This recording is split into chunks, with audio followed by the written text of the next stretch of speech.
Hi everyone, welcome back to the channel.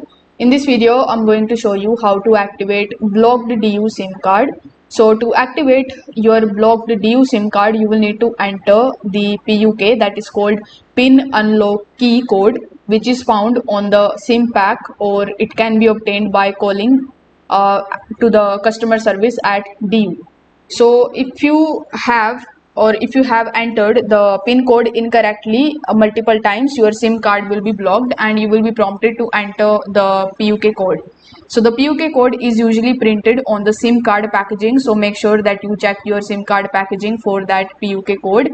If you are not able to find that PUK code on your SIM card packaging, what you can do is you can simply just pick your phone and you can call 155 and ask for your PUK number.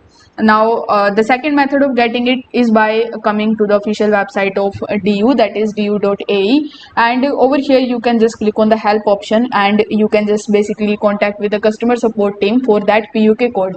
We need that PUK code in order to activate your blocked DU SIM card. Now, once you have the PUK code, you need to enter it into your phone when prompted, and if your line is deactivated due to inactivity, any recharge will reconnect the line. So this is how you can basically do it. If this video helped you out, give it a like and subscribe to the channel. Thank you so much for watching.